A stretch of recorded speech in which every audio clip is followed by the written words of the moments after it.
I'm here with Simon Botalon, key player for Team Malilipot here at the ECL. Simon, medyo pangit yung pagkatalo ninyo in your first game here at the ECL. Ano sa iling mo ang pwede mong ma-improve sa dir mo? As an individual player, anong pwede mong ma-improve mo niya na banggi para manggana ang team nito? Inot na inot po. Nag-prepare kami para sa magayon na depensa. Pinagandaan mo talaga yung laban ta home court mo eh. Yeah. And nakaging aldaw, nag-ensayo kami kang mga teammates ko. Yeah. We figure out na mapagkakamali may kang end na first game. So, Simon, you're facing Team Malinao here. Basically, they were the second best team last year. I think you would agree with that as well. But, syempre last week, daugman sila last week.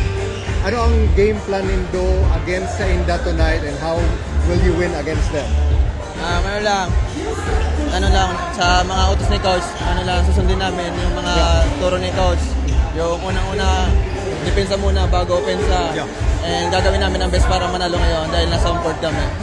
So with that, can you give a message to your supporters? Sa lahat ng sumusuporta sa Team Malilipot mo niyan, message from Simon. Salamat sa mga sumusuporta dyan sa municipality ng Malilipot. Gagawin namin lahat para manalo ang aming lugar. Thank you. Thank you so much, Simon. Good luck.